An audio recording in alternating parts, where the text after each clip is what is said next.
finish on this piece. Hang on, Shelby. Okay, I know you have a question. So what we're going to do is we're going to cut this pattern out. I'm going to show you how to pin a pattern to your fabric. So I'm actually going to show you how to sew. Yay. So when you get old enough and your mom says you can do it, you're going to learn how to pin a pattern. You're going to learn how to cut it out on both I learned how to pieces of cut fabric. stuff. We're going to go over to the sewing machine, and everybody's going to get a chance to watch how to thread the machine. Everybody's going to get a chance to do 2 lines. We're going to do 2 straight lines. One on this side, and we're going to do one on the other.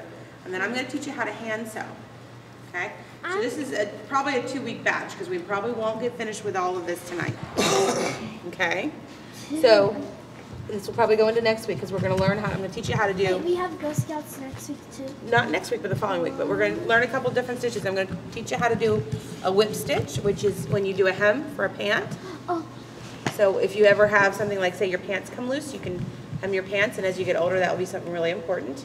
I'm also going to teach you how to sew a button on, because I think that's something that's very important, because as we get older and we become more adult shirts are like Mr. Jim's, where you have buttons, or on Sam's, like you have snaps, but there's sometimes a button.